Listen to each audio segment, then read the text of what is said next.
All right, welcome everybody to our next edition here of our agronomy training.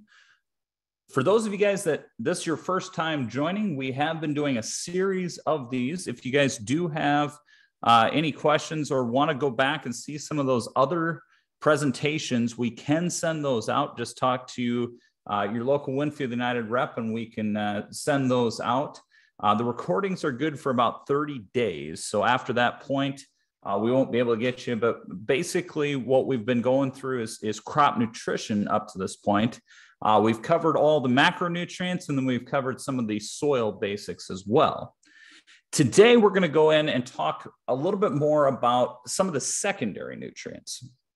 So secondaries and micros will be today. I'll spend about 20 minutes on secondary nutrients and then Darren will go through our micronutrients after that. Now, secondary nutrients, especially this year, has shown a very significant increase in the amount of usage and the need as well.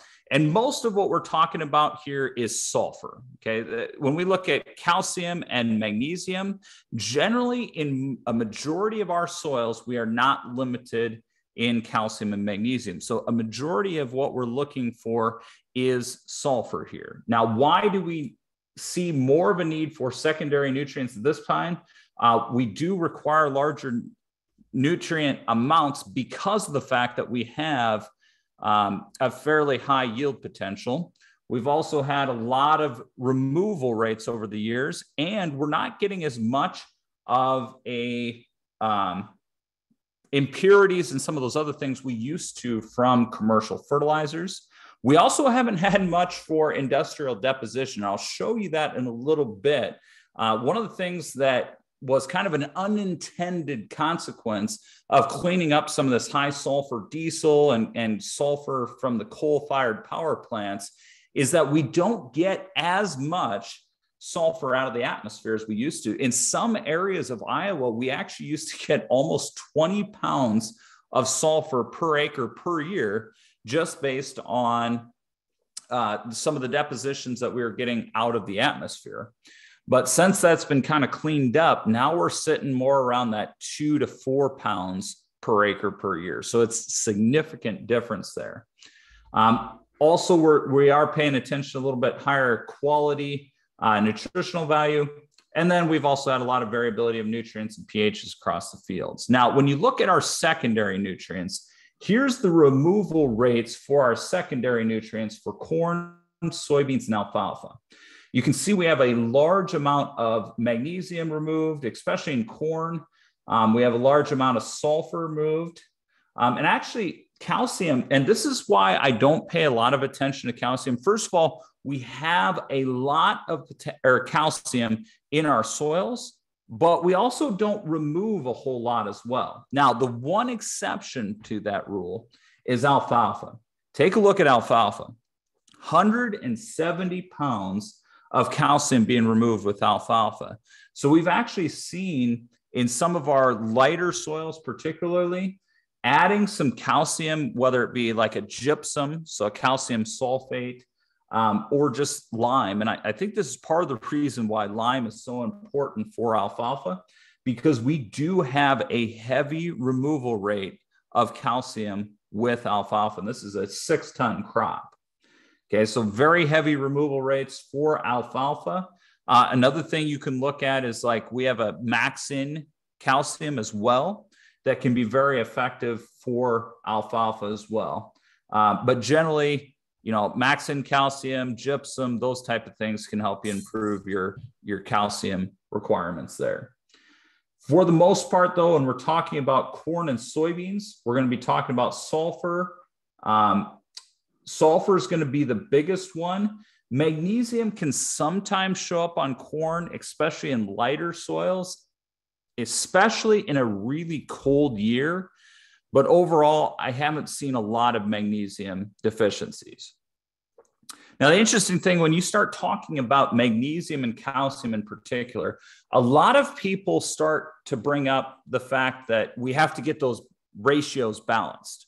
We got to have the right calcium to magnesium ratios in the soil, because this is what's known as the base saturation theory. And this theory indicates that basically there's an ideal range in the soil, or an ideal ratio of all the cations. So remember back to our first session where Darren talked a lot about cation exchange capacity, right? It's basically the soil's ability to hold positively charged nutrients. Okay, the soil's negative charged, all these nutrients are positive.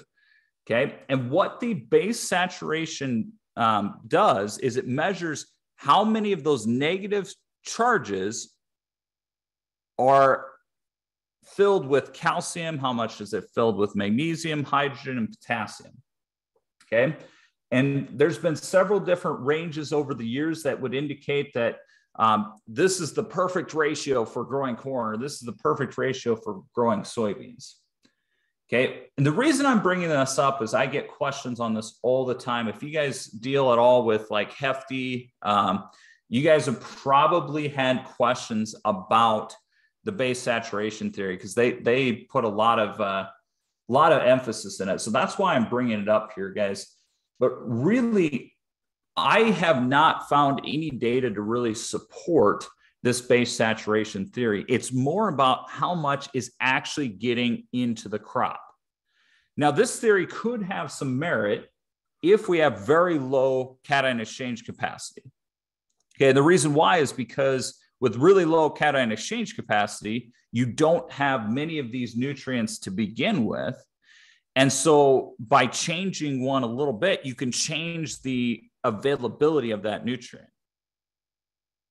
But for the majority of our soils in Iowa, we tend to have very high CEC values.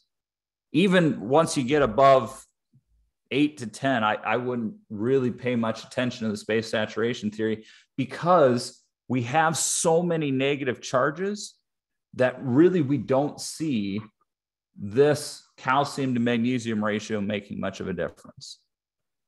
And if you want to know whether this is true in your soils or not, because I know that some of you guys have some lighter soils as well, take a tissue sample, because really it doesn't matter what's in the soil. It matters what actually gets into the plant. Okay. And you can very easily tell if you're off in the soil, because you won't be getting that calcium or that magnesium in the plant. Okay. The reason I don't spend a lot of time, there's been a lot of work on this. It was originally developed back in the 30s, 1930s. They proposed that they have this ideal range. But back in the 80s, Dr. McLean actually went through and did a lot of this work to figure out, okay, what is the ideal ratio for corn and soybeans? And what he found was that here's our highest 5 yields, okay, calcium to magnesium ratio. This is this is done back in 1975 here. He found that the highest 5 yields, the calcium to magnesium ratio varied from 5.7 to 26.8. That is a huge variation here, guys. Same is true in our lowest 5 yields. Our lowest 5 yields range from 5.8 to 21.5. Okay, this is not a great set of data for the base saturation theory, because of the fact that it indicates that our highest 5 and our lowest 5 actually had very similar ratios. Okay, and the same was true in soybeans here. And the same was true with magnesium to potassium as well. There was such a wide range in this calcium to magnesium ratio, magnesium to potassium ratio across all of these different yield variability ranges, that basically it indicates that we really don't have very good correlation between yield and the base saturation or the calcium to make, or these ratios. Okay. And so I would not put a lot of stock into those. Okay. But I know that a lot of farmers talk about calcium to magnesium, magnesium to potassium ratios as well. I would instead look at your parts per million and then take tissue samples in season to make sure that you are, in fact, getting enough calcium and magnesium. Okay, now sulfur is the different story. With calcium and magnesium, they're positively charged, right? Sulfur is negatively charged. Okay, so we need to treat sulfur more like we treat nitrogen. When it gets in the sulfate form, it will leach. In fact, it leaches very quickly, much like nitrate does. Sulfur deficiencies have been very, very common, especially this year when we get really cool in the spring. About 95% of the sulfur that you have in the soil is actually in the organic matter. Okay, so in order to get the sulfur that you have in the soil available, you actually have to break down organic matter. Okay, so in a cool year, we do expect to see more sulfur deficiencies than in a warm year. Now, sulfur is really important in amino acid production and proteins. It's involved in vitamins. There's a bunch of different formation of vitamins and synthesis of hormones. There's a bunch of different things that sulfur is really important in. But guys, sulfur is really, really closely tied to nitrogen. If you do not have enough sulfur, you will not have a very good usage of your nitrogen. Okay. And so it's really important that we make sure we have enough sulfur, more particularly for our nitrogen. Okay. In fact, when you look at our tissue sample data, guys, when sulfur was deficient, about 91% of our samples came back deficient in nitrogen. Whereas when sulfur was adequate, only about 33% of our samples came back deficient in nitrogen. Okay, so there's a very, very close tie between nitrogen and sulfur. Okay, and it's partly because of the fact that nitrogen and sulfur are both used for amino acid production. They're used in a very similar way in the plant. Now, what makes sulfur different than nitrogen is that it's taken up differently. Okay, when you take a look at when this is taken up, corn takes up most of its nitrogen in this grain growth stage, right? And that's somewhat true of sulfur as well, except that only about 50% of our total needs of sulfur is taken up before tassel. Okay, so it just keeps on utilizing more and more sulfur as we go. Now, the sulfur cycle, fairly straightforward here, very similar to the nitrogen cycle here. So I'm not going to spend a lot of time talking about it, but realize that we do have a very high potential for leaching. So you do have to be cautious there. Okay, now there's a lot of different sources of sulfur. 95% of the soil sulfur, like I talked about, is in the organic matter. You can expect about 3 to 6 pounds of sulfur for each % organic matter per year. Okay, then we also get atmospheric sulfur, which we'll talk about here in a bit. Manure, irrigation water actually does have some sulfur as well. And then in some areas, and I wouldn't say this is common in Iowa, but in some areas we can get some subsoil sulfur as well. Now, I was talking about the atmospheric deposition of sulfur. This makes a huge difference here. Okay, so this is 1985. And for those of you guys that can't actually see the video, I know that some of you guys are just listening in. What it shows is that here in eastern Iowa, for example, we were getting between 16 to 20 kilograms per hectare, which if you want to convert it, it's not perfect, but just call it pounds per acre. Just make it easier. 16 to 20 pounds per acre. Okay, it's not a perfect conversion, I know. Western Iowa here, you guys weren't getting nearly as much until actually about 1990. Then you guys started getting quite a bit more. And this is when they really started to look at this and notice this, especially in these areas of Indiana, Ohio, some of these areas that really were seeing very, very heavy deposition. This is when that acid rain scare started. So they put in some regulations to start to try to clean this up. By the year 2000, we see a significant reduction. And then the year 2011, you can see we're basically getting almost no atmospheric deposition here in the state of Iowa. And we're not seeing that amount of sulfur that we used to get. Now, here's the places that we do expect, and we'll send these slides out. That, guys, the reason, and I hate putting a lot of stuff on slides, but the reason that I do this is so that when you guys go back, you can take a look and see some of these key areas that we're going to see sulfur deficiency. Okay, but basically you're looking at low organic matter, sandier soils. Basically, anytime you're planting corn or alfalfa, both of those are very heavy users of sulfur. Now, there's a lot of different sulfur, or a lot of different sulfur sources here. Okay, and you can see all the different ones. Now, what I want you to pay attention to is the soluble versus less soluble. I got a question. So if there's a year with minimal rainfall, would sulfur be more of a limiting factor causing significant yield loss? Yes. So that's a good question. So basically, guys, the more you have of rainfall, just like nitrogen, you would expect to see more loss in sulfur. Okay, but I'll take it one step further because we do get a fair amount from the organic matter as well. In a cool season, we also expect to see a fair amount of sulfur deficiencies as well. So if you think about like this year, we started off very, very cold early, cold and dry. And so we didn't get a lot of breakdown, and we saw a lot of sulfur deficiencies in both corn and in particular alfalfa. For whatever reason, alfalfa this year really struggled with sulfur. Okay, but one of the things I want you guys to pay attention to is the soluble, less soluble, and insoluble forms here. Okay, and to give you an indication, I'm just going to do a quick demonstration. Some of you guys have seen this before, but that is okay. All right, I'm going to flip over here.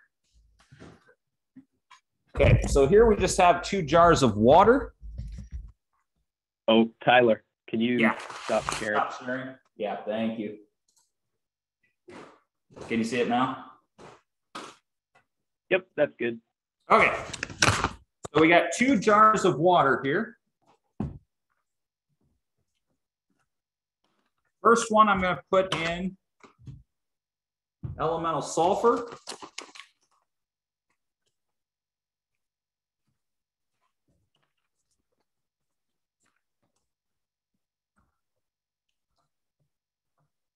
I'm just going to shake this up.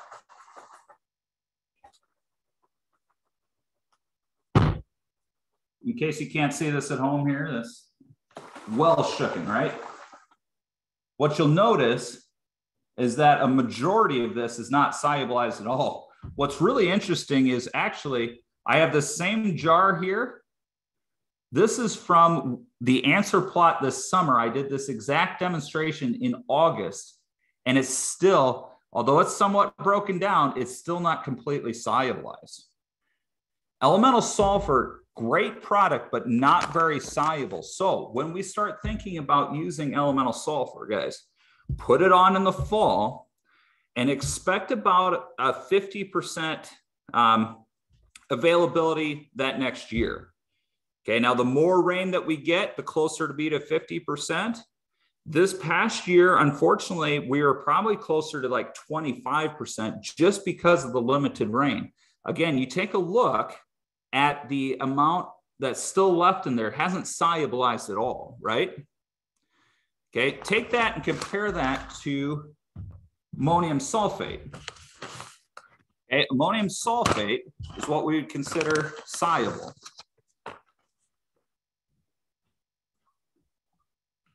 Dump that in there. I realize my jar is a little dirty. I apologize for that. I tried to clean it up, but it's, for whatever reason, that dirt really wanted to stay. So we'll shake it up just like the old one here.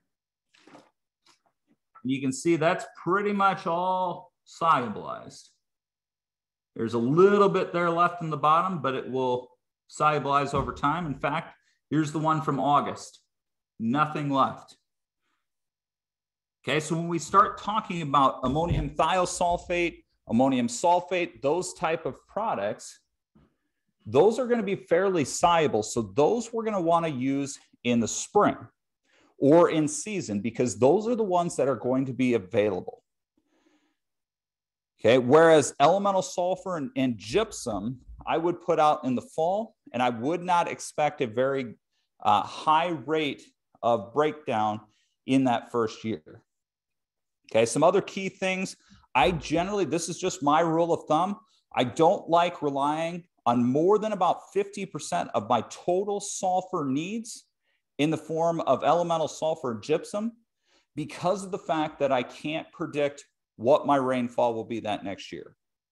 So elemental sulfur, gypsum, great sources of sulfur, but I generally don't rely on more than 50% of my total sulfur needs as elemental sulfur or gypsum.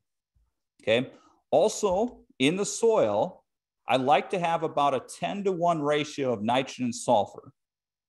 Okay. So for every 10 pounds of nitrogen that I'm applying, I need to have at least 1 pound of available sulfur with it. And the key there is available sulfur. Okay. So those are kind of the key things that we want to think about with those secondary nutrients. I'm going to turn it over to Darren here, and he will continue. We're going to continue on with micronutrients. All right, I'll go ahead and get my screen shared.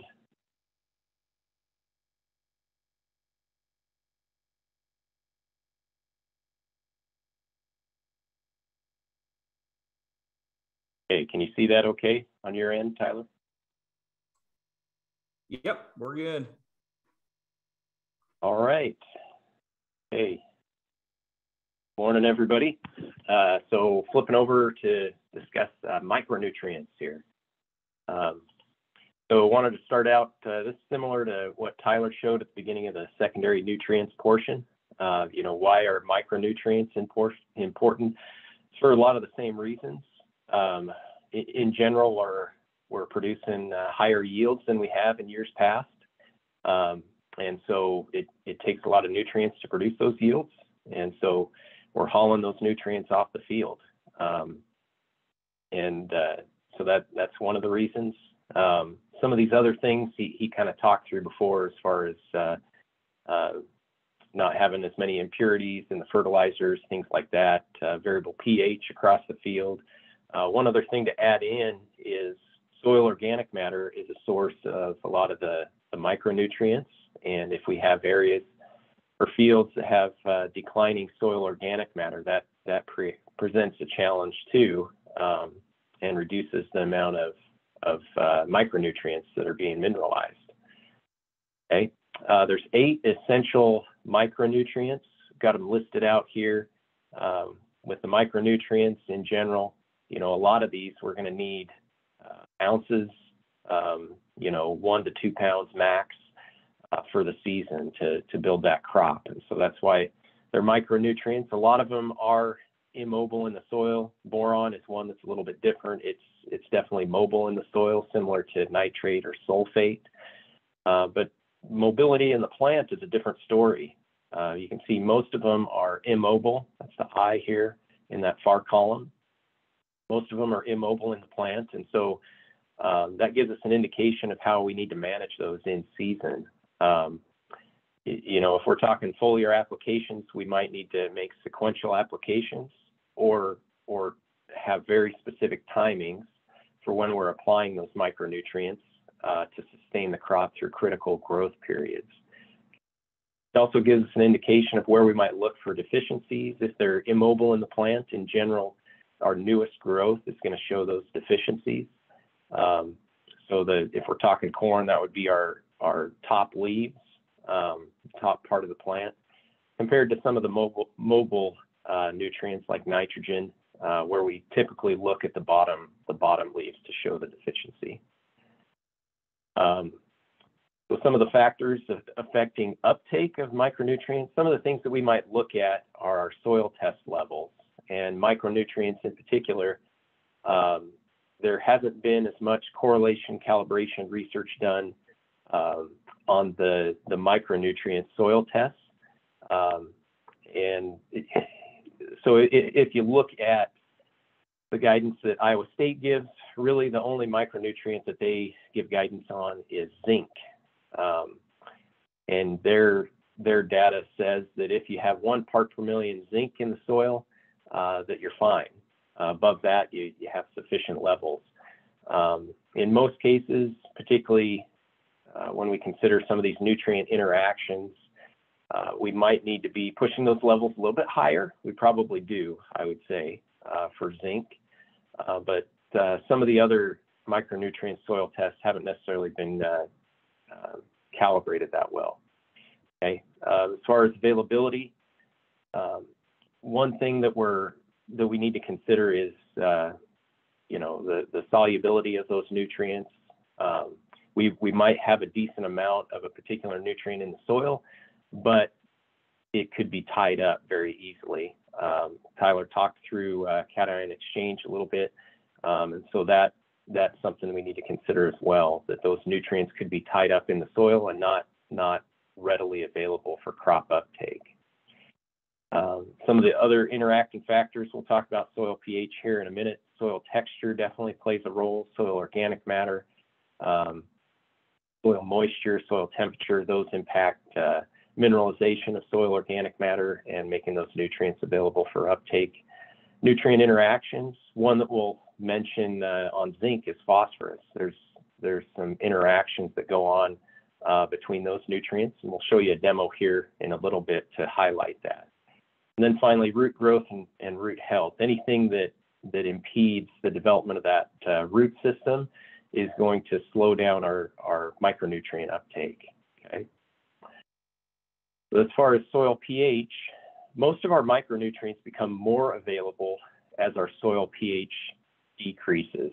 So as we get into these acid soil conditions, most of the time our micronutrients become more available, and you can see that here for manganese, zinc in particular. One that's kind of an oddball is molybdenum, and you can see it's basically the exact opposite. It becomes more available as our soil pH increases. Reason for that is similar to phosphorus. The aluminum and iron can tie up molybdenum at low soil pHs. Okay, but in general, lower pH is where we see higher nutrient or higher micronutrient availability in the soil. So as far as determining the need for micronutrients, we could do a soil analysis, but like I said, some of those tests aren't the most accurate. If you look at your soil test report, a lot of labs do offer soil testing for micronutrients, but just be aware of that. Another way to determine it, a good way in season, is through tissue analysis, tissue testing. We do have the NutriSolutions tissue testing program to give guidance on that as far as making recommendations, determining if we have a deficiency out there first off, and then helping to make that recommendation in season. As far as diagnosing the deficiency, visually looking at the plant, sometimes it's difficult to know exactly what the symptom is that we're seeing. There's a handful of nutrients that show up very similarly when they become deficient. And so it's kind of hard to just visually look at the plant and see what the deficiency is. And so a tissue test is really a good way to identify the specific nutrient that's lacking and be able to make a decision on whether or not we need to apply additional nutrients. Okay, so just an example of this, a couple of these pictures on the left here, this is from earlier this year. Which nutrient is this? I put in there. Early on in the season, we could have multiple nutrients that show up as this interveinal chlorosis or this striping look. Is this boron? Is this sulfur? There's a few others that show up very similarly as well. The one on the right here, this is actually zinc.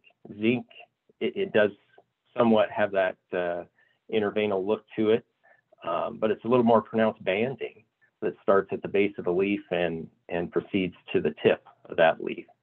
But zinc's a little bit different, so you might be able to see that visually. Most of the time, it's not going to be this pronounced in the field, and so even with that, we we would probably recommend to send a tissue test in to identify the deficiency. One thing I did want to mention, you know, as far as making micronutrient applications, we talked about, you know, the need for micronutrients, and we're not saying we need to go and broadcast it across every acre, same rate, same amount, or anything like that. Really, the best thing is using the different tests, whether it be a soil test or in particular a tissue test. And with this is answer plot data from several years ago, where you can see, you know, when we teased out the locations that had a specific deficiency and then made an application, we saw a much better yield response. Okay, so this middle column here, this is with the application of zinc. If we applied it across all plots, you know, we saw 2.5 bushel response, whereas if it was specific to the locations that had a zinc deficiency and we made the application, we saw a much higher response. Here's a similar story for boron. When we segregated out the plots that had a boron deficiency and then made the application, our response jumped up to about 6 bushels per acre. And so that's kind of what we're saying with this. Let tissue testing kind of guide the decision making in season of where we need to apply additional micros. Okay, with that, this is data from summarized across Iowa over the last few years. Apologize, I didn't update it for 2021, but 2018 through 2020, just showing that early season V4 to V8 timeframe, what the tissue test results have shown for the state. So you'll see here, so I've kind of boxed in manganese, zinc, and boron, and we've drawn a line there at 50%. So you can see very consistently over the last several years, each of these micronutrients show up as being deficient or responsive, okay? And so thinking back to this slide that I showed you, most of the time we're gonna be in this higher range here. In the state of Iowa, very consistently early on in the season, we show that deficiency in zinc, manganese, and boron. Okay, so there is a little bit of a hierarchy in how we would go about addressing these micronutrients. You know, first off, we'd want to take care of zinc in that corn plant, followed by iron, manganese, and boron. And then with soybeans, we would look at manganese, iron, and boron, followed by zinc and molybdenum, and then finally copper. So a few things to point out here on soybeans in particular. If you look at your tissue test results, a lot of times copper shows up as being deficient. We've done trials with additional copper in years past, haven't seen a huge response to applying additional copper, and so that's why it's down here towards the end of this hierarchy. On the flip side over here, manganese very consistently shows up as being deficient or responsive as well. And that one we have seen a very good response to that. Okay. Hey, one Darren, thing I will mention, one thing I'll throw in on there on that copper, guys, that it seems like in some of our really high organic matter soils, we tend to get copper deficiencies in soybeans every year. And I always get questions, well, what can I do? We do have like a max in copper, but I think sometimes that max in copper gets mixed with fungicide or something else, and it gets too hot. And I think that's part of the reason we may not be seeing the response. So one of the things that I've been working with some guys to do is use like a lignosulfonate type product. So a dry product that has some zinc in there, manganese, copper, some of those things. I can't say that I'm necessarily getting the response directly from the copper, but it does seem to do a good job with some of those other nutrients as well. And it gives you some copper. So there are some options there if you do have farmers that are consistently deficient in copper. Yep. I guess one other thing to point out on soybeans, you know, in particular, if we're in high pH areas or areas where we can have IDC, that would be something that we'd want to try to address first before some of these other nutrients. So I'm in Western Iowa on the Des Moines lobe, high pH soils. we'd want to be looking at selecting varieties that have very good IDC scores. That should be top of the list for soybeans, and then try to address some of these other nutrient issues. Okay, so we'll jump into a few of these nutrients: zinc, manganese, boron, and iron. We'll talk a little bit about iron. So we're not going to cover all of them. If we were doing our regular professional agronomy training, we could take more time and go a little bit more in depth, but this is kind of just a broad overview. So first off, zinc here, you can see everything that it's involved with, things all the way from germination and emergence, auxin production, so basic plant growth and development. It's involved with chlorophyll synthesis, protein synthesis as well. As far as deficiencies, so these top pictures on the right, this is actually a field I was in earlier this year in Northwest Iowa. And so usually, a lot of times we don't see that visual symptom for zinc show up very prominently in the field. This one, however, it had full pockets out here in the field where it was very prominent zinc deficiency. So it has that characteristic banding on both sides of the midrib. It's more prominent at the base and then kind of tapers off and gets greener towards the tip of that leaf. We did send in tissue samples and confirm that, so it was zinc deficiencies that we were seeing in this field. But just kind of interesting how pronounced it was out in that field. This bottom picture here, this is from University of Minnesota, some of their trial work. And you can see one of the other symptomologies is shortened internodes. So shorter plants where you have that zinc deficiency, and of course the lightning color on those leaves. And then where they treated it in the plot adjacent to it, taller plants, greener plants, less visual symptoms on the leaves. Okay, so that's a little bit about the basics of zinc. It is mineralized from soil organic matter. It's absorbed in the 2+ state from the soil. Some of the things that impact the deficiency, high pH or high phosphorus as well. I'd mentioned on a previous call, that interaction between zinc and phosphorus, in that they can inhibit each other and their uptake into the plant. So that's something to be aware of. Cool, wet conditions, that's going to slow our mineralization from organic matter. And so we might see increased zinc deficiencies early on in the season when our mineralization hasn't necessarily ramped up just yet. Okay, some other points here around zinc. So one thing is it impacts the nutrient status of other nutrients as well. And so you can see with the addition of zinc, we were able to increase our nitrogen status within that plant. Same thing over here on the top right. When we applied additional zinc, we increased the sulfur status of the plant. And then the bottom one here, when we added additional zinc, we increased the potassium that we were able to get into the plant. Okay, so zinc, it's involved with being able to pack the nutrients into cells. And so that's why we see those differences with the other nutrients when we've applied additional zinc.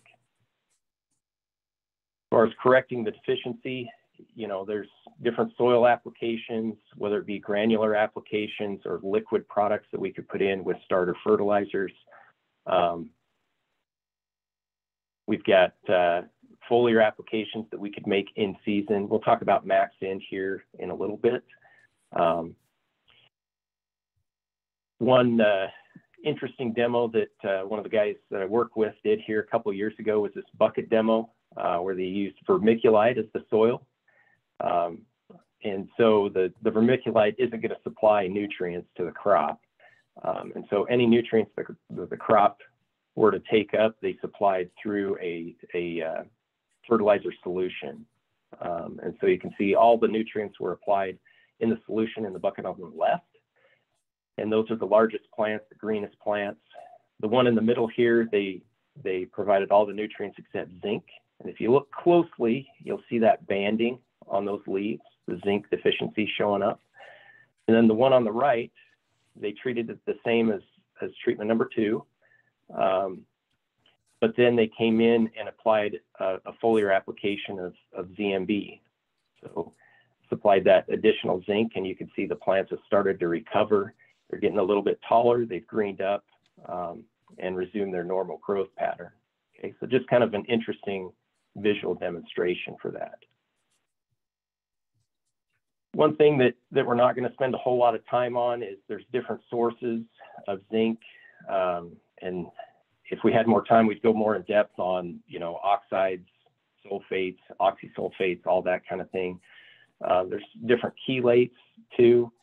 And all these impact the solubility or the availability of those nutrients in the soil.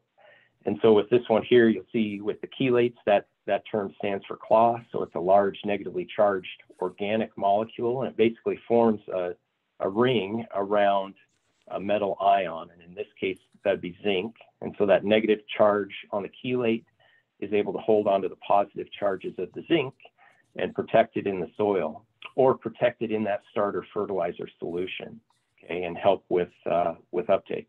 So we do have a demonstration with this. So I will flip over to my other camera and stop sharing. Okay, so hopefully you're seeing the demonstration. Okay, so with this, we've got I've got 3 jars here, and I've filled them with water, and then made up an orthophosphate starter solution, and I've already added a couple pipettes of that starter solution to each of these jars. And what this is intended to do is to simulate starter fertilizer application, and we want to include a zinc in there. And so let's take a look at the interaction between these different forms of zinc with that starter solution. Okay, so the first one that we have is our ammoniated zinc. Okay, and so this is a kind of a weak, you wouldn't call it a chelate, kind of a complex. So it's a weak way to try to protect the zinc in that starter solution. Okay, so we'll add a couple pipettes here. Maybe we'll just go with 1 pipette. That's probably enough. Okay, so with that, as soon as it gets added to that solution, you'll notice it precipitates out. And what's happening there is that zinc is reacting with the phosphorus in the solution and precipitating out. Okay, so that's something that could be happening, you know, when we add it to the tank. We might not even notice it. We might go ahead and apply it. And really what it's doing is making that zinc unavailable for uptake. Okay, so the next one that we'll do, we have citric key. So one way to chelate it is with citric acid. And so we have our citric key zinc product, and we'll add a pipette of that here to the solution. Okay. So with that, you see it precipitates as well. The citric acid might do a touch better job than the ammoniated zinc, but still we see it precipitate out and react with the phosphorus in that starter solution. The last one, if I can get the jar open. We've got our Ultra Key zinc product. So this is an EDTA chelated zinc. Okay, so this, let's see how this one reacts as well. So we'll add this one here.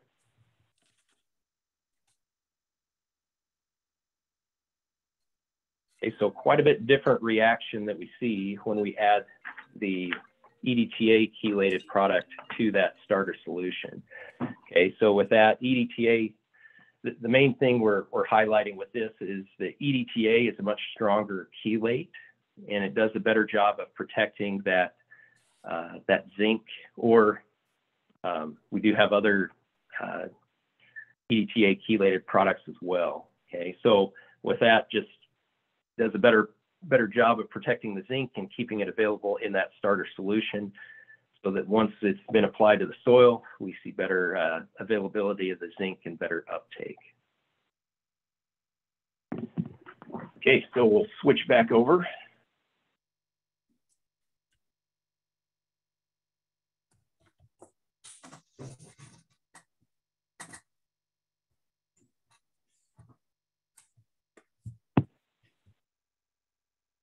Okay, so that's a little bit of, you know, just talking through different chelates. That's just something to be aware of. You know, as you're evaluating zinc products, there's different sources and different strengths of chelates that we have to choose from. Okay. One thing I will mention, last thing here on zinc. So we've had our zinc demo out in the answer plots for a few years. This is data from 2019. And the thing that I'll point out is we used a lot of different sources, granular sources, foliar, liquids, in furrow, different sources. We came in, we tissue test around B5, B6. With that, you know, most of our applications that we made, the point I want to make with this is that it was able to spike our nutrient or our zinc within that plant for a period of time, around 2 to 3 weeks. Eventually those levels come back down, but we're able to sustain that crop for a critical period of time during the growing season. Okay, so whether we're going out with a foliar application or a granular application, you know, there's many different ways, different options that we have available to us to get that zinc into that plant.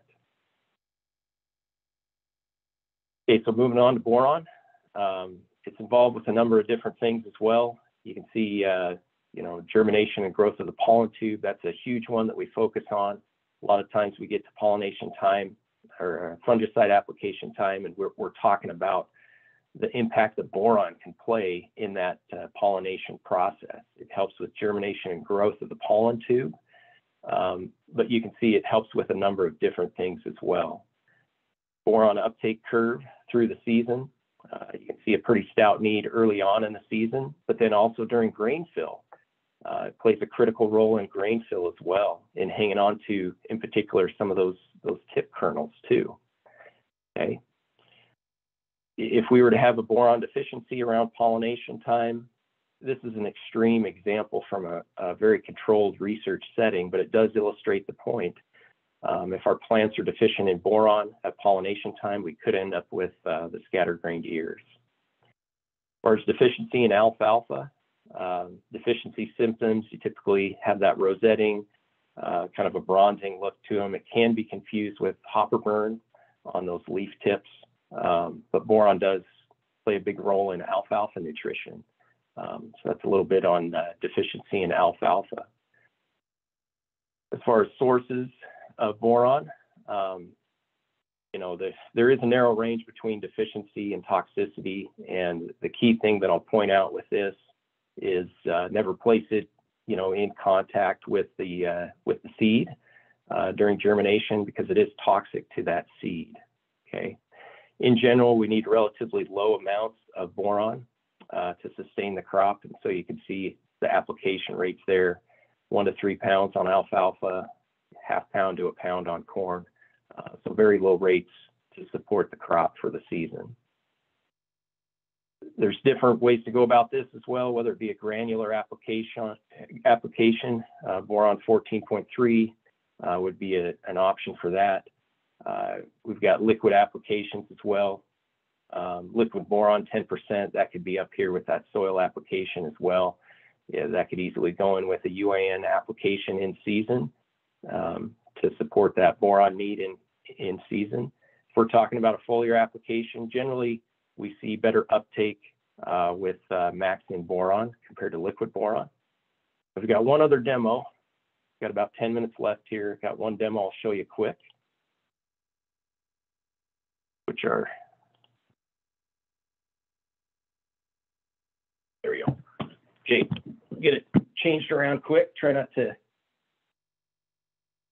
dump the starter.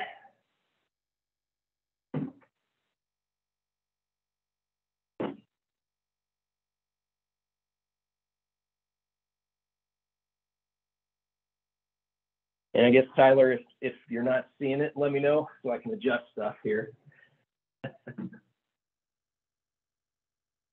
Okay, so the two that I'd mentioned before. Aaron, it's a little blurry. It's a little blurry. Okay, so it'll. Oh. That focus at all? Not yet. Try that little ring on the outside. There it goes. Okay, you got it. Never mind. Okay. So if I have something in the screen there, it'll focus better. It might go blurry, but it'll focus back here in a second. So the two that we're going to highlight, the difference between liquid boron, 10%, and maxing boron. So the first one here, liquid boron. Put some drops on here. And we'll try to get it to focus. Is that coming through at all?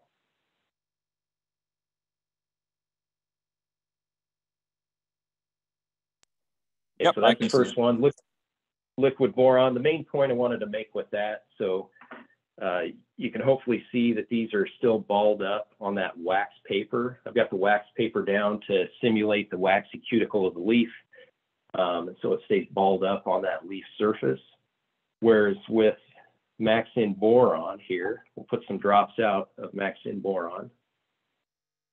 With this, it has the corn sorb technology in it, which is going to help to release that surface tension of the droplet when it hits the waxy surface.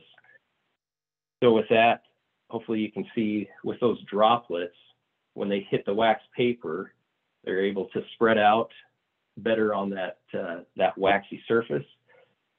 So with the corn sorb technology, it does help to release the surface tension. It helps, keep that water droplet wetter and stickier for a longer period of time.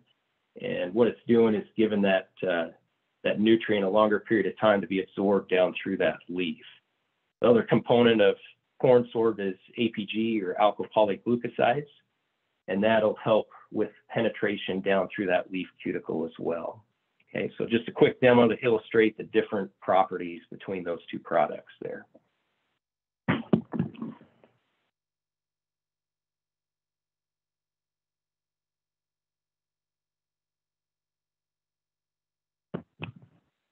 Okay, so we do see increased uptake of boron with that max-in technology. So you can see 40% increased uptake with max-in compared to products that don't have the max-in technology.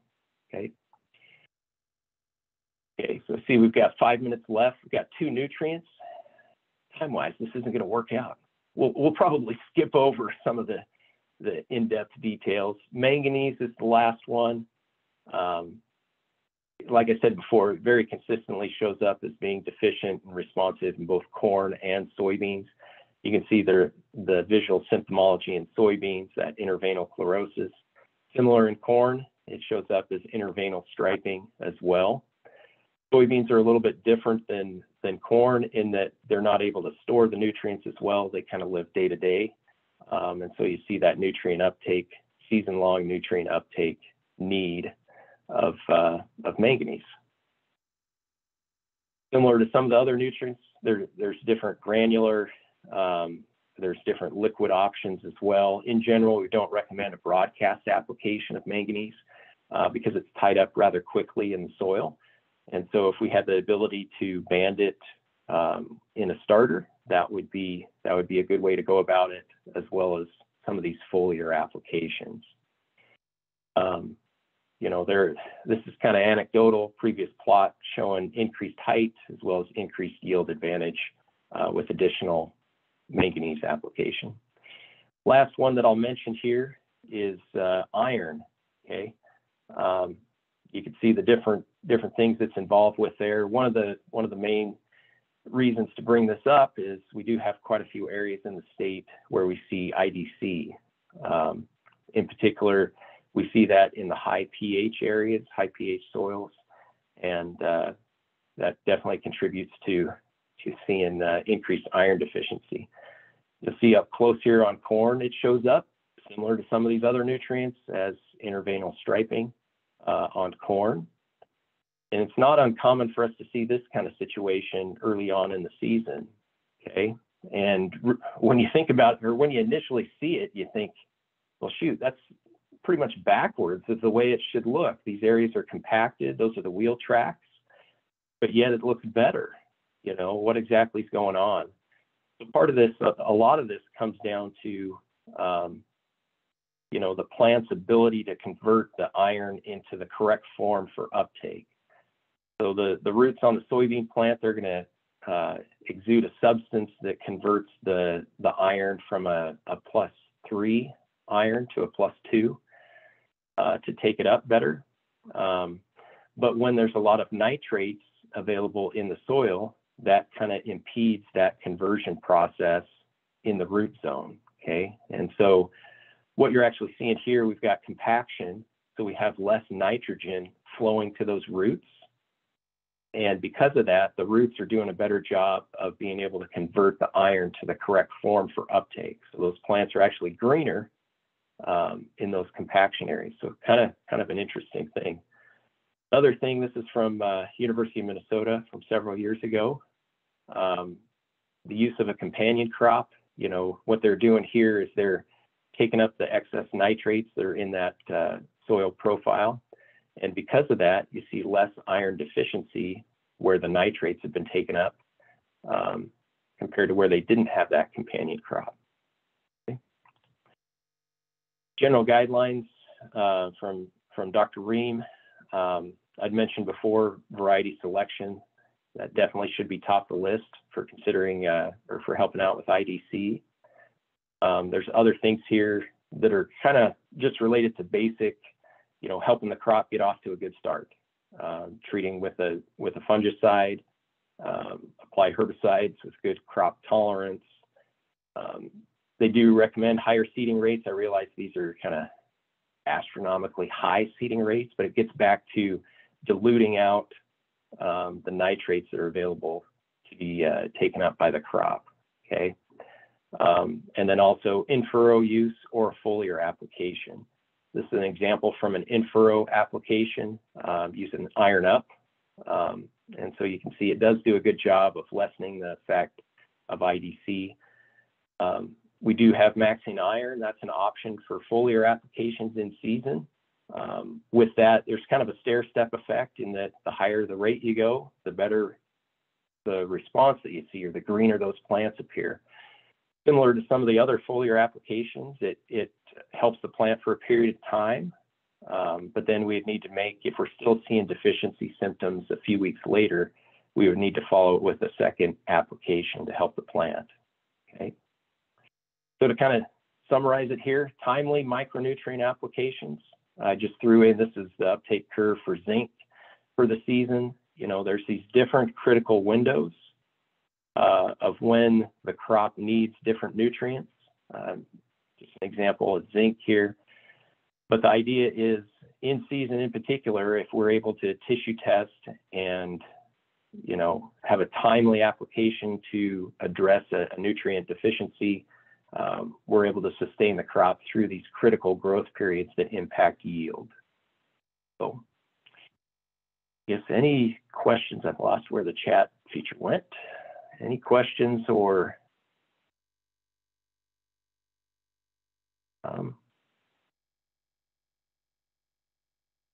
is this a high phosphorus field? That one, I apologize. I'm not sure which slide we were on when we were talking about some of these things here.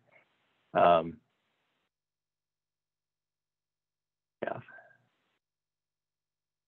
I guess any other questions for the group? Any last comments there, Tyler? Hey, Darren, he was talking about that zinc deficiency. Oh, the that zinc one deficiency. Yeah. Yeah, I don't recall off the top of my head what the phosphorus levels were in that field. Yeah, I apologize. Yeah. I guess with that, that's kind of what we had prepared on plant nutrition. So the last 4 weeks we've talked about plant nutrition. Looking forward, I think the next 5 weeks is crop protection topics. And so we'll start off with herbicides this next week. So appreciate your time. We'll go ahead and move it forward here to the CCA QR code.